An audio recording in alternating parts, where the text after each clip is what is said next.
மாண்புமிகு எதிர்க்கட்சி தலைவர்களே, எங்களுக்கு தெரியும் எந்த செலவு செஞ்சா மக்களுக்கு நன்மை என்பது எங்களுக்கு தெரியும். உங்க நிர்வாகத்தை மக்கள் ஞாபக மறதியால மறந்திருப்பாங்க. தப்பு கணக்கு போடாதீங்க. எதிர்க்கட்சி தலைவர்களே, நீங்கள் போடுகிற எல்லா கணக்கு தப்பு கணக்கு தான். மக்கள் எங்களோட செயல்பாடுகளையும் மக்களோட திட்டங்களை கணக்கு போட்டு முதல் மதிப்பெண் கொடுக்கிறாங்க. அதுதான் இன்றைக்கு இருக்கக்கூடிய சூழ்நிலை. எங்களுக்கு அது போதும். கடந்த 3 ஆண்டுகள்ல இந்த சிவகங்கை மாவட்டத்தில் மட்டும் நம்ம அரசின் திட்டங்களால பயனடைந்திருக்கக்கூடிய எண்ணிக்கையை சொல்றேன். அதை நீங்க தயவு செய்து கேட்கணும். கலைஞர் மகளிர் உரிமை திட்டத்தில் 2,38,428 குடும்ப தலைவிகள் மாதந்தோறும் 1000 ரூபாய் வாங்கி கொண்டிருக்கிறார்கள். வங்கி கணக்கில் பணம் வந்தவுடனே எங்க அண்ணன் ஸ்டாலின் தாய் வீட்டு சீர் அனுப்பி வச்சிருக்காருன்னு என்னோட சகோதரிகள் மகிழ்ச்சியா இருக்காங்க. அதே போல கல்லூரிக்கு போகணுமே, சின்ன சின்ன தேவைகளோட செலவுக்கு என்ன பண்றதுன்னு கஷ்டப்படுற மாணவ மாணவிகளுக்கு மாதம் 1000 ரூபாய், வருஷத்துக்கு 12,000 ரூபாய் எங்க அப்பாவா இருந்து தராருன்னு மாணவ மாணவிகள் சொல்றாங்க. அந்த புதுமை பெண் திட்டத்தில் 7,210 மாணவிகளும், தமிழ் புதுவன் திட்டத்தில் 6,076 மாணவர்களும் பயன்பெற்றுக் கொண்டிருக்கிறார்கள். அடுத்து மகளிர் உதவி குழுக்களை பொறுத்த வரைக்கும் நான் மணிக்கணக்கில் மேடையில் நின்று வழங்கி இருக்கிறேன். கடந்த காலங்களில் துணை முதலமைச்சராக இருந்தபோது, உள்ளாட்சித்துறை அமைச்சராக இருந்தபோது. ஆக சுழல் நிதியால் எத்தனையோ சகோதரிகள் சுயதொழில் செஞ்சு இன்னைக்கு முன்னேறி இருக்காங்க. அந்த திட்டத்தில் கணக்கெடுத்து பார்த்தா 855 கோடி ரூபாய் கடன் உதவி தரப்பட்டிருக்கு. பசியால மாணவ செல்வங்கள் அவதிப்படக்கூடாதுன்னு தொடங்கப்பட்ட திட்டம்தான் காலை உணவு திட்டம். அந்த திட்டத்தில் 37,000 மாணவர்கள் சுவையா வயிறார சாப்பிடுறாங்க. மக்களை தேடி மருத்துவ திட்டத்தில் 12 லட்சம் பேருக்கு சிகிச்சை அளிச்சிருக்கிறோம்.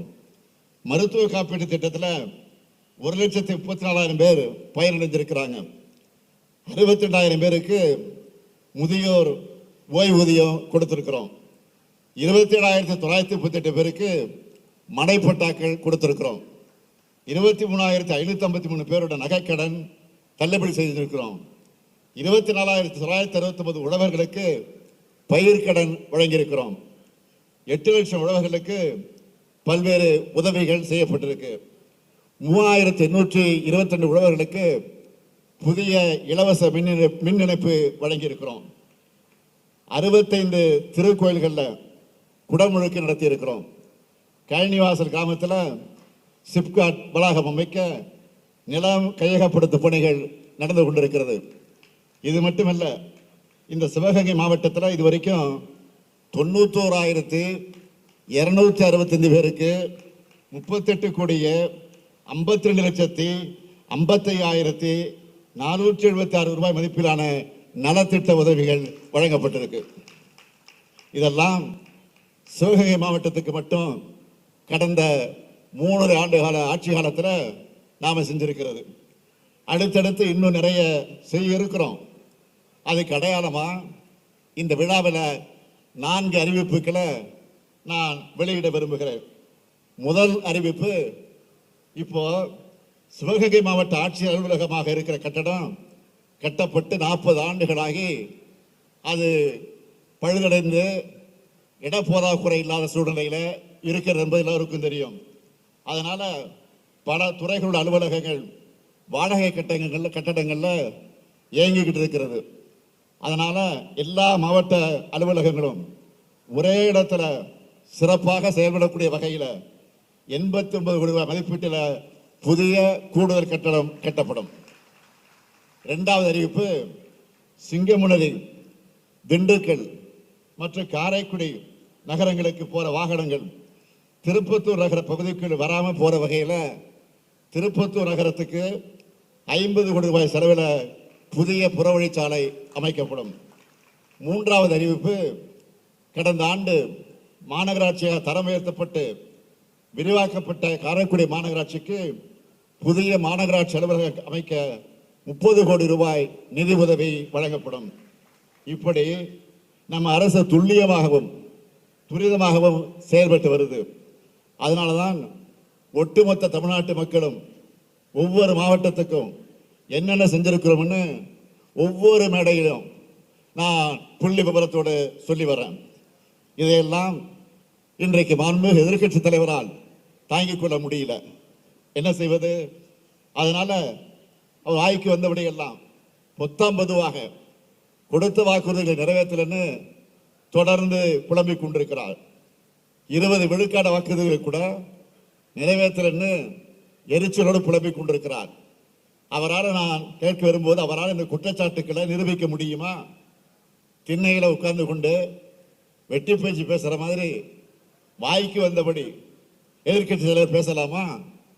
மக்கள் கிட்ட உண்மை எடுத்துச் சொல்ல வேண்டிய கடமையும் பொறுப்பும் எங்களுக்கு இருக்கிறது. காரணம் நாங்கள் அரசாங்கத்தில் இருக்கிறோம், அரசை வழிநடத்தி கொண்டிருக்கிறோம். அதனால் புள்ளி விபரத்தோடு உங்களிடத்தில் நான் சொல்ல விரும்புகிறேன். 2021 சட்டமன்ற தேர்தலுக்கு திராவிட முன்னேற்ற கழகத்தின் சார்பில் கொடுத்த வாக்குறுதி எவ்வளவு? 505. எல்லாம் கவனிங்க. கொடுத்த வாக்குறுதிகள் திமுகவுடைய தேர்தல் அறிக்கையில கொடுத்த வாக்குறுதிகள் 505 வாக்குறுதிகள் கொடுத்திருக்கிறோம். அந்த 505 வாக்குறுதிகள்ல 389 வாக்குறுதிகளை நிறைவேற்றி இருக்கிறோம். இது மிச்சம் இருப்பது எவ்வளவு? 116. ஆக இன்னும் 114 வாக்குறுதிகளை நிறைவேற்றணும். அரசுல மொத்தம் 34 துறைகள் இருக்கு. ஒவ்வொரு துறைக்கும் 2-3 திட்டங்களை நிறைவேற்ற வேண்டிய அளவில் தான் பாக்கி இருக்கு. நான் அதை ஏற்றுக்கொள்கிறோம், ஒத்துக்கொள்கிறோம், இல்லைன்னு மறுக்கல. இதை தெரிஞ்சும் தெரியாத மாதிரி மாண்புமிகு எதிர்க்கட்சி தலைவர்கள் பேசுறாரு. பாவம், அவர் இன்னொரு கட்சி தலைவர் அறிக்கையை அப்படியே காப்பி பேஸ்ட் பண்ணி அதை அவர் வெளியிட்டு இருக்கிறார், படிச்சுக்கிட்டு இருக்கிறார், பேசிக்கிட்டு இருக்கிறார். பிரபல பத்திரிகைகள் தன்னுடைய இணைய பக்கத்தில் அவரோட காப்பி அடிச்ச அறிக்கை போட்டாங்க. இதுதான் அவர் சொல்லக்கூடிய குற்றச்சாட்டுகள் எப்படிப்பட்ட என்பதற்கு சான்று. இப்போ வாய் செவடா விடக்கூடிய மாண்புமிகு எதிர்க்கட்சி தலைவர் அவர்கள் 2011 மற்றும் 2016 சட்டமன்ற தேர்தலின் போது அதிமுகவின் சார்பில் வெளியிட்ட தேர்தல் அறிக்கையில் எடுத்து ஒவ்வொரு வாக்குறுதிக்கு கீழையும் அதை நிறைவேற்ற நாள், அதுக்கான அரசாணை எண், அதனால பயனடைந்த விவரம் பட்டியலிட்டு புத்தகமாக வெளியிடுவதற்கு தயாராக இருக்கிறார்களா? முழுசா 10 ஆண்டுகள் ஆட்சி செஞ்சு தமிழ்நாட்டை அதல பாதாளத்திற்கு தள்ளின மக்கள் மறந்திருப்பாங்க நினைக்கிறாரு. புது புது கதைகளோடு வரார் எதிர்க்கட்சி தலைவர் அவர்கள். சென்னை முதல் கன்னியாகுமரி வர கடலோர சாலை திட்டம்னு சொன்னாங்களா? நிறைவேற்றினாங்களா? மகளிருக்கு 50 விழுக்காடு மானியத்தில் ஸ்கூட்டர் வழங்கப்படும் சொன்னார, யாருக்காவது கொடுத்திருக்கிறாங்களா? எல்லா குடும்ப அட்டைதாரர்களுக்கும் செல்போன் வழங்கப்படும் சொன்னாங்களா? கொடுத்தாங்களா? தென் தமிழகத்தில் ஏரோ பார்க் வந்துடுச்சா? 10 ஆடை அலங்கார பூங்காக்கள் அறிவிச்சாங்களே, எங்க இருக்கு? நான் இன்னும் கேட்கிறேன், 58 வயசுக்கு மேல ஆனவங்களுக்கு இலவச பஸ் பாஸ்ன்னு சொன்னாங்களே, யாராவது அப்படி பயணம் செஞ்சுக்கிட்டு இருக்கீங்களா? பொது இடங்கள்ல இலவச வைஃபை அப்படின்னு சொன்னாங்களே, எந்த இடத்திலாவது அந்த வசதி ஏற்படுத்தியிருக்காங்களா? இப்படி வெற்று வாக்குறுதி கொடுத்துட்டு தமிழ்நாட்டு வளர்ச்சியை பாழாக்கினவங்க, தமிழ்நாடு திகிலாகடிச்சுன்னு புது பொருளைய இப்ப கிளப்பிக்கிட்டு இருக்கிறாங்க. தவழ்ந்து தமிழ்நாட்டை தரமட்டத்துக்கு அனுப்பணுமங்க. பொய்களாலும் அவதூறுகளாலும் நம்ம வீழ்த்த முடியுமான்னு பார்க்குறாங்க. உண்மையிலே இன்னைக்கு பேசுகிற எதிர்க்கட்சி தலைவர்கள் ஆட்சி காலத்தில் தமிழ்நாடு என்ன நிலைமையில் இருந்துச்சு? 2011 திமுக ஆட்சி காலத்தில் உபரி வருவாய் மாநிலமாக இருந்த தமிழ்நாட்டை 2013ஆம் ஆண்டு முதல் பற்றாக்குறை மாநிலமாக ஆக்கினது அதிமுக அரசு. 2017-19 ஆண்டுகளில் இந்தியாவிலேயே அதிக அளவு வருவாய் பற்றாக்குறை மாநிலமா தமிழ்நாட்டை தத்தளிக்க விட்டாங்க. இப்படிப்பட்ட இக்கட்டான நெருக்கடியில தான் தமிழ்நாட்டை நாம் மீட்டு இருக்கிறோம்.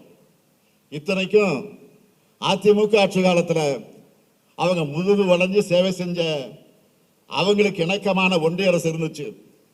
அப்பவும் எதையும் கேட்டு பெறல. பதவிக்காக மட்டும் டெல்லிக்கு போனாங்க.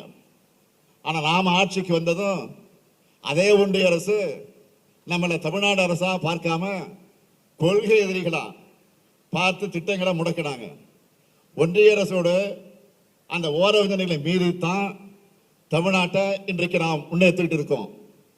ஒன்றிய அரசோட திட்டங்களுக்கும் மாநில அரசோட நிதியை செலவு செஞ்சு திட்டங்களை செயல்படுத்திட்டு இருக்கிறோம். இப்போ முந்தைய அதிமுக ஆட்சியோட கையாளாகாத நிர்வாக சீரழிவு ஒருபுறம், ஒன்றிய பாஜக அரசோட பாராமுகம் ஒருபுறம், தமிழ்நாட்டை ஒன்றிய அரசு எப்படி வஞ்சிக்குதுன்னு மாண்புமிகு நம்முடைய நிதியமைச்சர் தங்கம் தென்னரசு அவர்கள் 2 நாட்களுக்கு முன்பு விழாவாரியாக பேட்டி கொடுத்திருக்கிறார். ஏற்கனவே சட்டமன்றத்திலும் பேசியிருக்கிறார். ஆனா எதிர்க்கட்சி தலைவர் அதை காதிலே வாங்குறது இல்லை, அது எதையும் படிக்கிறது இல்லை. ரொம்ப சாதாரணமா தமிழ்நாடு திவால் ஆயிடுச்சுன்னு சொல்றாருன்னா, தமிழ்நாடு திவால் ஆகணும் என்பதுதான் அவருடைய எண்ணமா என்று கேட்க தோணுகிறது. இன்னொன்றும் சொல்லுகிறார், அரசு செய்கிறதெல்லாம் வெட்டி செலவா. வெட்டி செலவுன்னு எதை சொல்றாரு? மகளிர் தொகையை சொல்லுகிறாரா? காலை உணவு திட்டத்தை சொல்றாரா? எதை கொச்சப்படுத்தி இப்படி பேசுகிறார்? மாண்புமிகு எதிர்க்கட்சி தலைவர்களே, எங்களுக்கு தெரியும் எந்த செலவு செஞ்சா மக்களுக்கு நன்மை என்பது எங்களுக்கு தெரியும். உங்க நிர்வாகத்தை மக்கள் ஞாபக மறதியால மறந்திருப்பாங்க. தப்பு கணக்கு போடாதீங்க. எதிர்க்கட்சி தலைவர் அவர்களே, நீங்கள் போடுகிற எல்லா கணக்கும் தப்பு கணக்கு தான். மக்கள் எங்களோட செயல்பாடுகளையும் மக்களோட திட்டங்களை கணக்கு போட்டு முதல் மதிப்பெண் கொடுக்கிறாங்க. அதுதான் இன்றைக்கு இருக்கக்கூடிய சூழ்நிலை. எங்களுக்கு அது போதும். இன்னொன்று சொல்லுகிறார், திமுக ஆட்சிக்கு 13 அமாவாசை தான் இருக்குது என்று சொல்லி கேலண்டரை கீழ்ச்சிக்கிட்டு இருக்கிற போறோம். அதான் இன்றைக்கு அவருடைய வேலை. இப்போ அவர் இருட்டில் உட்கார்ந்து அமாவாசை எண்ணிக்கிட்டு இருக்காரு. இருக்கட்டும், பரவாயில்ல. நாம் மக்களுக்கான நன்மைகளை எண்ணி திட்டங்களை செயல்படுத்துவோம். மக்களோட மகிழ்ச்சியை மட்டும் எண்ணி பார்ப்போம். நேற்று நான் சிவகங்கை வந்ததிலிருந்து மக்கள் கொடுக்கக்கூடிய வரவேற்பை, அவர்கள் முகங்களில் தெரிகிற மகிழ்ச்சியை பார்க்கிறப்போ உதயசூரியன் ஒளியில தொடர்ந்து தமிழ்நாட்டை திமுக தான் என்றும் ஆளும் என்று கூறி மக்களுக்காக என்றும் உழைப்போம் உழைப்போம் என்று சொல்லி நான் உங்களை மீண்டும் மீண்டும் கேட்டுக்கொள்ள விரும்புகிறேன். உங்களுக்காக, உங்களுடைய பிரச்சனைகளுக்காக, உங்களுடைய நன்மைகளுக்காக வீட்டிற்கு ஒவ்வொருவருக்கும், ஒவ்வொரு வீட்டிற்கும் திராவிட முன்னேற்ற கழகத்தின் அரசுடைய சாதனை சென்று கொண்டிருக்கிறது. ஆக அது தொடரும் தொடரும் என்பதை மீண்டும் மீண்டும் எடுத்து சொல்லி, திராவிட முன்னேற்ற கழகத்தை பொறுத்தவரையில என்றைக்கு மக்களோடு இருந்து பணியாற்றக்கூடிய ஒன்றுதான் என்பதை மீண்டும் உங்களுக்கு நினைவுபடுத்தி, மக்களுக்காக என்றும் உழைப்போம் உழைப்போம் என்று சொல்லி விடைபெறுகிறேன். நன்றி, வணக்கம்.